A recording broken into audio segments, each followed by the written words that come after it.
ফুচকা চাইতে লজ্জা পাওয়া মামনি। দিদি 10 টাকার হয়ে গেছে। কাকু তুমি 10 টাকার কটা ফুচকা দিলে? 4টে। না কাকু 4টে হয়নি তো, এটা নিয়ে তো তুমি 3টে দিলে আমাকে। না 4টে দিয়েছি। না কাকু সত্যি বলছি, তুমি আমায় 4টে দাওনি, এটা নিয়ে 3টে ফুচকা দিয়েছো। বলছি তো দিদি 4টে হয়ে গেছে। বাবা আশেপাশে লোকগুলো পুরো আমার দিকে তাকিয়ে রয়েছে আর আমি ফুচকা নিয়ে ঝামেলা করছি। ঠিক আছে কাকু আর দিতে হবে না, খুব বাজে ফুচকা কাকুটা, আর কোনোদিনও আসবো না।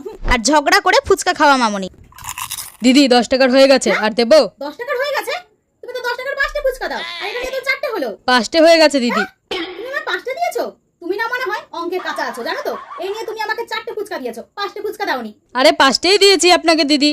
আরে কাকু আমি কেন মিথ্যে কথা বলতে যাব? আমি সত্যি কথাই বলছি, এটা নিয়ে তুমি আমায় 4টে দিয়েছো, 5টে দাওনি। আর তুমি কি বলতে চাইছো আমি অঙ্কে কাঁচা? আমি মাধ্যমিকে অঙ্কে 20 পেয়েছিলাম, আর তুমি কি বলছো আমি গুনতে ভুল করেছি? তুমি বেশি কথা না বলে আমাকে আরেকটা ফুচকা দাও কিন্তু, বলে দিলাম, নাহলে তোমার দোকানের সামনে আমি কিন্তু দাঁড়িয়ে চিৎকার করবো। দাও দাও দাও। আরে নিন তো নিন। আমার পাওনা ফুচকা নাকি আমায় দেবে না, বাজে ফুচকা একটা।